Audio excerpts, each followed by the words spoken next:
Title, JJ. Part 1. Learning from adult role models who are deaf or hard of hearing, presented by Outreach Programs, the Colorado School for the Deaf and the Blind. The CSDB logo is displayed with the tagline, Learning, Thriving, Leading. Our presenter, JJ, is seated on a carpeted step in a reading corner of a kindergarten classroom. He is communicating in sign language with voice narration. Captions are below on screen. Title, JJ.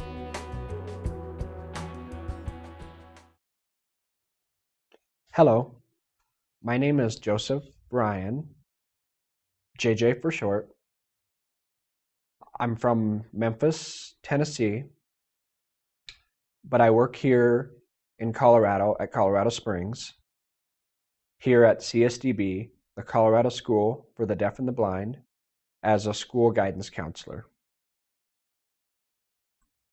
Title, Growing Up Deaf and Education. I was born deaf. My parents are hearing. I grew up in an oral environment. I didn't learn sign until I was 18. Really, what happened was I was raised and my parents met a lot of different varieties of people in the deaf and hearing field. They informed my parents that it was better to raise me oral and expose me to speech. And I was been exposed to that since I was 2. I went to an oral school in Memphis, and then I attended another oral school in St. Louis, Missouri. St. Joseph's School for the Deaf is where I attended for 8 years. And at that school, all of my friends, the students, were deaf, but they didn't sign. It was an interesting challenge, but I really enjoyed it at that time. A lot of socialization. I was able to make it through speech training. My parents still spoke at home. It was a signing environment. I seemed to understand my parents and make it through. Everyone in my family understood each other. I understood my family. After that, when I was up to 8th grade, I went to a hearing high school back in my hometown in Tennessee. Really, it was a completely different environment because everyone was hearing. All my teachers were hearing. They didn't follow deaf ed. It was just a regular school, and I was placed in that environment. I thought I was the only deaf, but that wasn't true. There were other friends of mine that were deaf. They were oral as well, and we knew each other from preschool. It was nice to have a familiar face there. However, I knew everything was different from the moment that I arrived at high school. Everyone was different. I didn't know anyone else. I had no commonalities. My first class, immediately I was lost. The teachers knew who I was, and they made me sit in the front of the classroom. Everyone was chatting and talking. And previously at the deaf school, there were 5 or 6 of my friends, and we could see each other. In high school, we were all stuck in large rows, and I had no idea who was speaking, what was being said. The teacher didn't always look at us, walking back and forth in the front of the classroom, and I was really trying my best to keep up and follow the teacher and follow her lecture. And my homework seemed to be doubled almost immediately. While at the deaf school, I was able to keep up. I knew what was going on. In high school, it was the complete opposite. High school, I was very fortunate. There were a few teachers who I were able to connect with, and they took the time to meet and build a relationship with me. They could see I was struggling in class, and I was trying hard, and I was trying to keep up with everyone and maintain my grades and keep my grades up. Fortunately, I was involved in sports. To me, I love sports.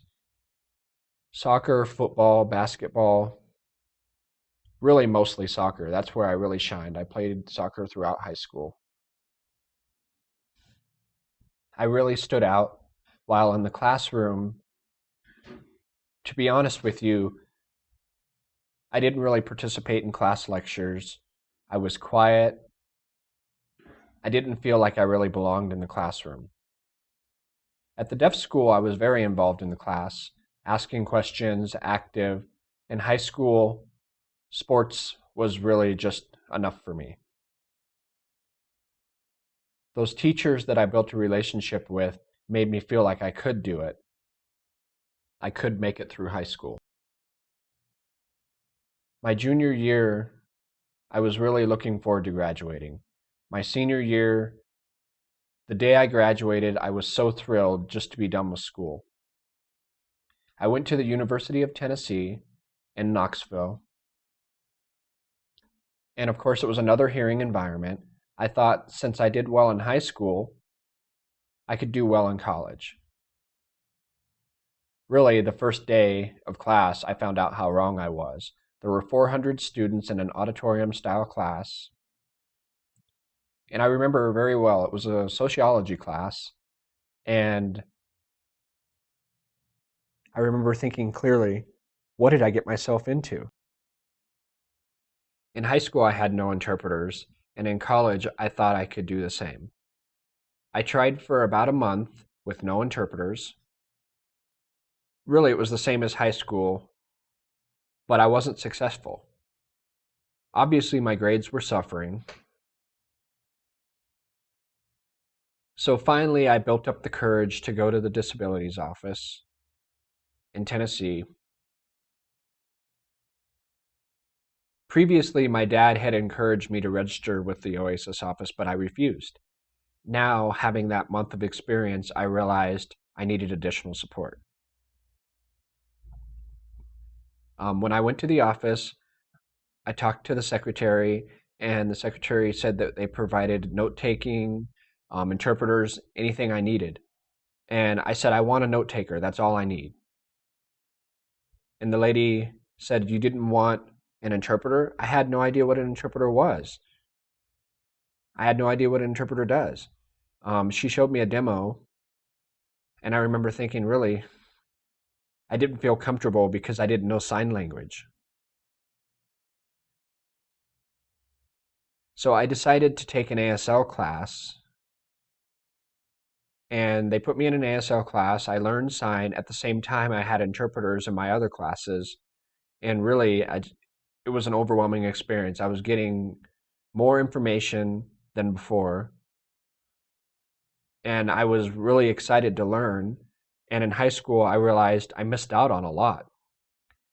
The interpreters signing and meeting other deaf students there, and they immediately noticed my sign was improving too. I noticed I started hanging out more and more with deaf students than I did previously when I was younger, and now I feel like I found my comfort zone again.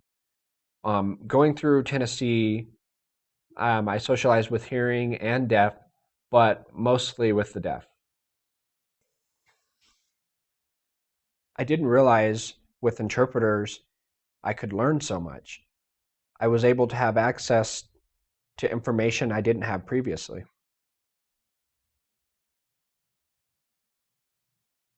After college, I decided to go to Gallaudet University, and it was a completely different world for me. It was a complete signing environment. I had access to communication everywhere, and I felt like my life had come and made a full circle, from a deaf school oral to a high school mainstream to a college half and half to Gallaudet being full deaf. That is where I really thrived. I was more assertive. I was involved. I was involved with graduate school organizations, intramural sports. At Gallaudet, I majored in counseling. I knew I wanted to work with deaf people, whether that be in a school environment or a community. And really, I realized that I love the school environment better. I've been working at CSDB now for the past 12 years, and I love my job. I love the environment. I see a lot of students, some have gone through similar experiences as me, and others have completely different stories. And the more deaf I meet, the more I appreciate what they've had to go through, to be honest. Title: Achieving Goals. For me, what made me persistent was having a positive attitude, a can-do attitude. I don't feel that I can't do something. I don't feel that I'm not allowed to do that. I feel I will try it.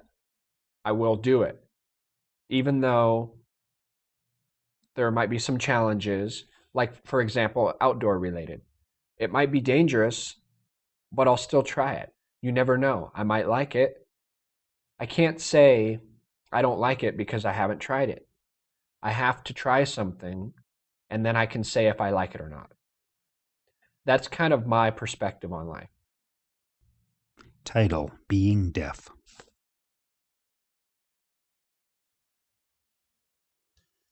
Often the big question people ask, what is it like to be deaf? What is it like to be hard of hearing? For me, I don't know what hard of hearing is like, but being deaf for me is really peaceful. I don't always hear everything other people have to hear. That's an advantage. Being deaf, we have a group of people that we know that we can connect with. Anywhere I go, like for example, if I visit Washington State, I will meet some deaf people there, and I've never met them before. But those group of people, immediately we will share a bond, a commonality.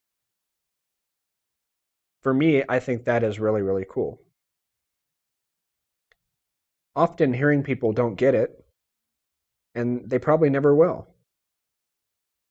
Deaf people will always understand each other and have that internal connection anywhere they go. And my parents have always supported that. They see me now with my deaf friends, and they meet them, and they're signing, and they see a big difference.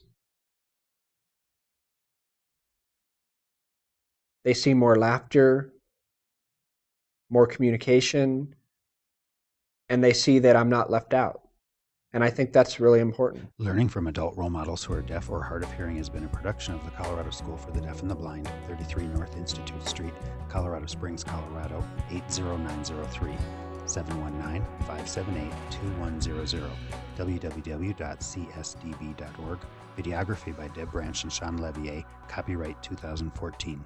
Audio description, Jim Olson. Editing assistants, Diane Covington, Dr. Laura Douglas. Captioning, Neil Anthony Thomas, Corey McCormick. Transcription, Eleanor Vasquez.